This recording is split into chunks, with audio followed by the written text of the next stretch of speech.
अब मैं बड़े ही अदब व एहतराम के साथ गुजारिश कर रहा हूँ फ़ख्र शिराज़े हिंद हज़रत मौलाना तौफ़ीक़ अहमद साहब दामत बरकातुहू मोहतमिम जामिया हुसैनिया लाल दरवाज़ा जौनपुर हज़रत वाला की ज़ात ऐसी है जिन्होंने जामिया हुसैनिया को बिल्कुल शुरू से उसको पौधा लगाया, आबियारी की और तनावर दरख्त बनाया। किसी भी चीज़ की खोज की जाए और फिर उसको ताहद निगाह उसात दी जाए। आज का ये प्रोग्राम हजरत की मौजूदगी में हो रहा है। हजरत वाला तशरीफ़ लाएं और अपने तजर्बात से और अपने मवाइद हसना से मुस्तफ़ीज़ हों। हजरात बाहर जा रहे हैं, मैं उनसे मुअद्दबाना गुजारिश करूँगा कि ये बच्चे जिनके प्रोग्राम आप समाअत फरमा रहे थे, आखिरी मरहले में उनको इनाम दिया जाएगा। जैसे इतनी देर तक आपने समाअत फरमाया और उनकी हौसला अफजाई फरमाई, थोड़ी देर के लिए तशरीफ़ रखें। इंशाअल्लाह 5-10 मिनट में बात ख़त्म करके ये इनाम तकसीम किया जाएगा। नहमदुहु व नसल्ली अला रसूलिल करीम, अम्मा बाद, फ़ऊज़ु बिल्लाहि मिनश शैतानिर रजीम, बिस्मिल्लाहिर रहमानिर रहीम। क़ाल अल्लाहु तबारक व तआला फ़िल क़ुरआनिल अज़ीज़ वल फ़ुरक़ानिल हमीद, अऊज़ु बिल्लाहि मिनश शैतानिर रजीम, बिस्मिल्लाहिर रहमानिर रहीम। वलक़द यस्सरनल क़ुरआन लिज़्ज़िक्रि फ़हल मिन मुद्दकिर, सदक़ल्लाहुल अज़ीम। हज़रात उलमाए किराम, मुअज़्ज़ज़ सामीन, अज़ीज़ तलबा, आज का ये प्रोग्राम अल्हम्दुलिल्लाह अपनी नवीयत के एतबार से इनफरादी प्रोग्राम था। आप हज़रात देख रहे थे ये बच्चे कितनी जुर्रत और जसारत के साथ उलमा की मौजूदगी में, हुफ़ाज़ क़ुर्रा की मौजूदगी में सवाल का जवाब दे रहे थे। वो भी ऐसा सवाल जो मुम्तहिन की ज़ात पर मौकूफ़ था, पर्चे के अंदर बंद था, उन्हें पहले से पता भी नहीं था मुझे किस पारा की, किस आयत की तिलावत करनी है, मुझसे क्या सवाल किया जाएगा। लेकिन उसके बावजूद अल्हम्दुलिल्लाह तलबा ने जिस बरजस्तगी का सबूत दिया और जिस अंदाज से तिलावत की, काबिल तारीफ। और इसी के साथ साथ मैं अराकीन मदरसा जिन्होंने इस बज़्म को सजाया, इस प्रोग्राम के लिए महीनों से कोशा रहे, तौगो-दौ किया, कुर्बानी दिया, उसके नतीजे में आज यहाँ इलाके के नहीं दूर दराज के भी उलमाए किराम और हुफ़ाज़ किराम कुर्रा हज़रात मौजूद हैं, वो तशरीफ़ लाए। जैसा कि इससे पहले मौलाना ने आप हज़रात के सामने इस तालीम की नौइयत की गर्ज़ गायत बहुत तफसील के साथ बयान की और आप हज़रात को एहसास भी हो गया कि ये बच्चे जो आज तिलावत कर रहे हैं, माजी में जो हम लोगों ने तालीम हासिल किया है बहुत फर्क है। लेकिन आज भी अगर आप ये फैसला कर ले कि हमें अपनी तालीम को दुरुस्त करना है, अपने बच्चों की तालीम दुरुस्त करना है, अपने बच्चों की तालीम दुरुस्त करना है, तो कोई चीज बईद नहीं। अल्लाह की जात से कभी नाउमीद नहीं होना चाहिए। हमने वो मदरसा भी देखा है जहां इस अंदाज की तालीम 900 बच्चों की हो रही है। यहाँ तो आपके सामने चंद बच्चे पेश हुए, वहां 900 बच्चे बच्चियां ज़ेरे तालीम। जब इन बच्चों की तालीम घर में उनकी माओ ने, बहनों ने, नानी ने, नाना ने, दादा ने, दादी ने, मामू ने, ममानी ने, खाला ने सुना तो उनको एहसास हुआ कि हमें भी अपनी नमाज, अपना कुरान, अपनी दुआएं सब दुरुस्त करना चाहिए। तो उनके अंदर दाइया पैदा हुआ। उन्होंने मुतालबा किया कि हमारी वो बच्चियां जो कॉलेजों में पढ़ रही हैं और उम्र के एतबार से काफी हद तक बड़ी हो चुकी हैं, जो इस मकतब में नहीं पढ़ सकती हैं, उनका भी इंतजाम किया जाए। तो अल्हम्दुलिल्लाह उनका भी इंतजाम किया गया। वो बच्चियां 4 बजे से 6 बजे तक मुस्तकिल पढ़ती हैं, अपना कुरान दुरुस्त करती हैं, दुआएं दुरुस्त करती हैं और अपनी जितनी भी जरूरियात की दुआएं हैं सब याद करती हैं। उनकी तालीम का असर ये हुआ, घर की जो माएँ बहनें साहिब औलाद हो गई थी, 40 साल 50 साल 60 साल की उम्र में पहुंच गई थी, उनका भी मुतालबा हुआ, हमें भी पढ़ना है, हमें भी सीखना है, हमें भी मरना है, हमें भी कब्र में जाना है, अल्लाह के सामने जवाब देना है। अगर हमारी नमाज दुरुस्त नहीं होगी, हमारी तहियात दुरुस्त नहीं हुई, हमारा सूरह फातिहा दुरुस्त नहीं हुआ, तो अल्लाह की बारगाह में क्या हम जवाब देंगे? हमारा भी इंतजाम होना चाहिए। तो अल्हम्दुलिल्लाह उनका भी इंतजाम किया गया। 10 बजे दिन में जब ये औरतें अपने बाल बच्चों से फारिग हो जाती हैं, घर के जरूरियात से फारिग हो जाती हैं, अपना काम काज मुकम्मल कर लेती हैं, वो बाकायदा आती हैं। उनके लिए पाबंदी नहीं, हस्ब जरूरत आध घंटा 1 घंटा 2 घंटा तक उनकी तालीम होती है।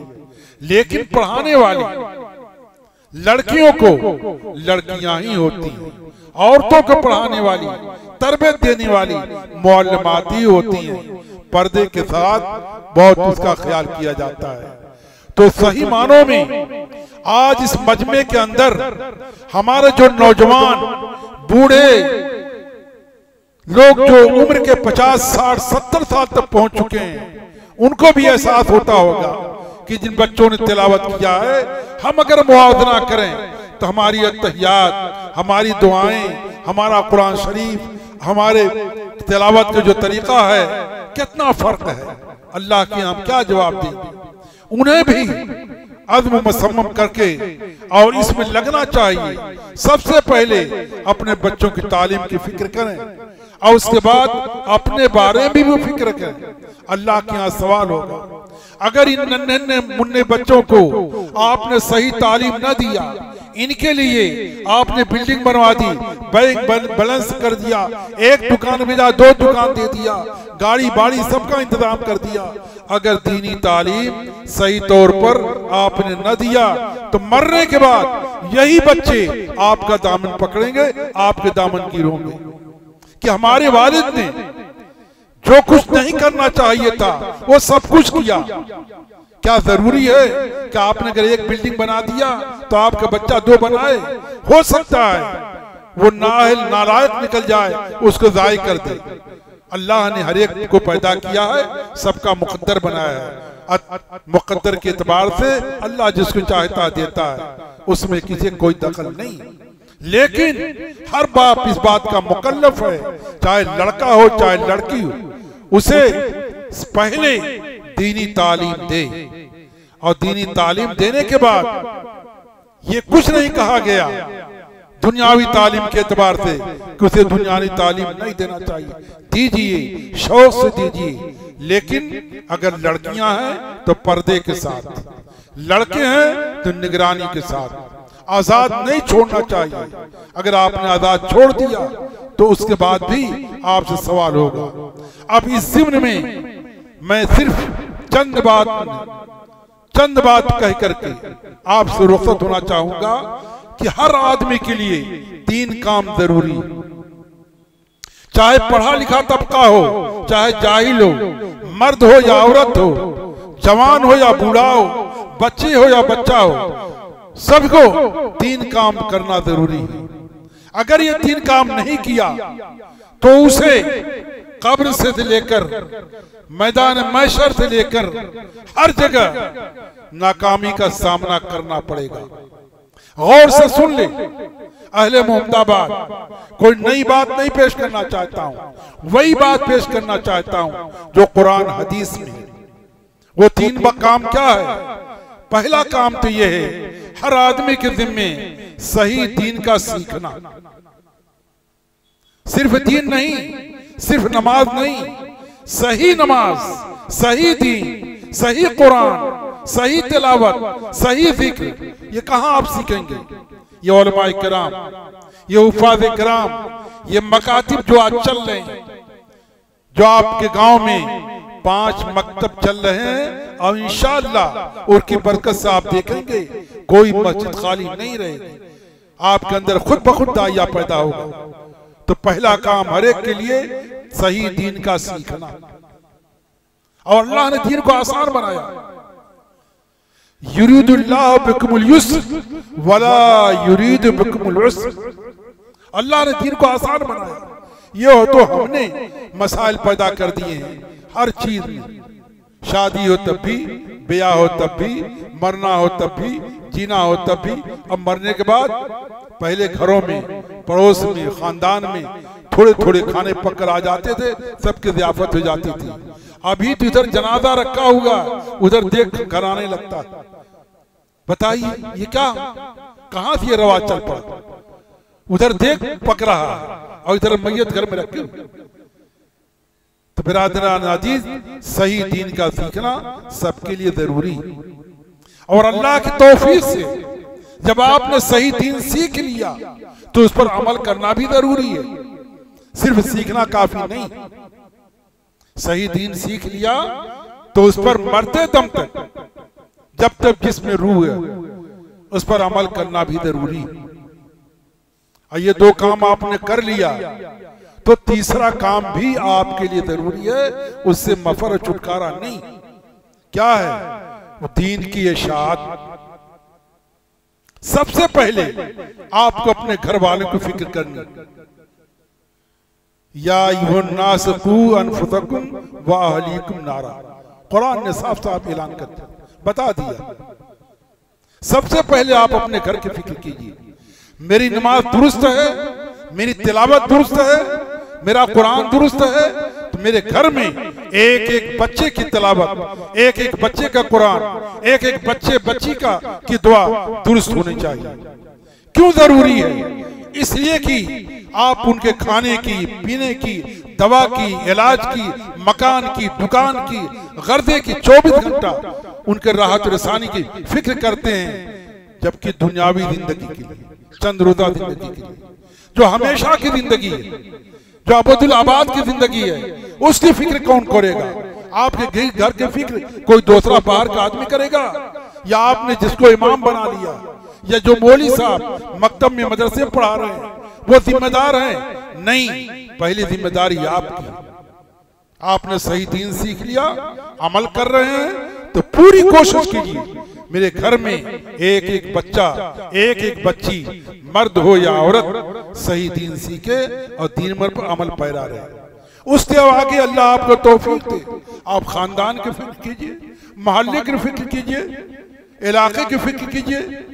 अगर ये फिक्र सहाबे किराम रिज़वानुल्लाह ताला अलैहिम अजमईन ने न की होती, ये कुर्बानी न दिया होता, ये दीन के साथ न की होती, तो आज मोहम्मदाबाद की इस सरजमीन पर जिस शक्ल में आप नजर आ रहे हैं, इस शक्ल में कोई नजर न आता, बल्कि हर एक किसी मंदिर पर किसी पुजारी के बाद घंटा बजाता फिरता।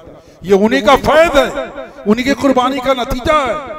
आज हम अल्हम्दुलिल्लाह दीनी इस्लामी शार के साथ जहां भी हैं, जिंदा हैं और उस पर अमल पैरा हैं, हमें फख्र। लेकिन साथ साथ हमें सोचना चाहिए कि हमारी कुर्बानी क्या है। दुनिया के झमेले ज्यादा हैं, दुनिया का तो लंबा किस्सा है, हर एक बस इतना गौर करे इस कुल में मेरा क्या हिस्सा है।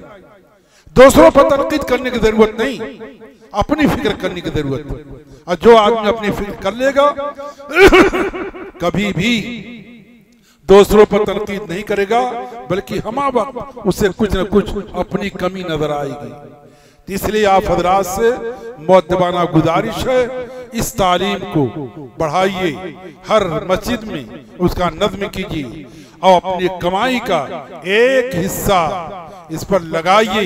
ये सदक़े जारिया है, इंशाअल्लाह उसकी बरकत से आप भी आबाद होंगे आपकी आला औलाद भी बर्बाद आबाद होगी और मोहल्ले के अंदर रौनक, जीनत, नूरानियत, बरकत पैदा होगी इंशाअल्लाह।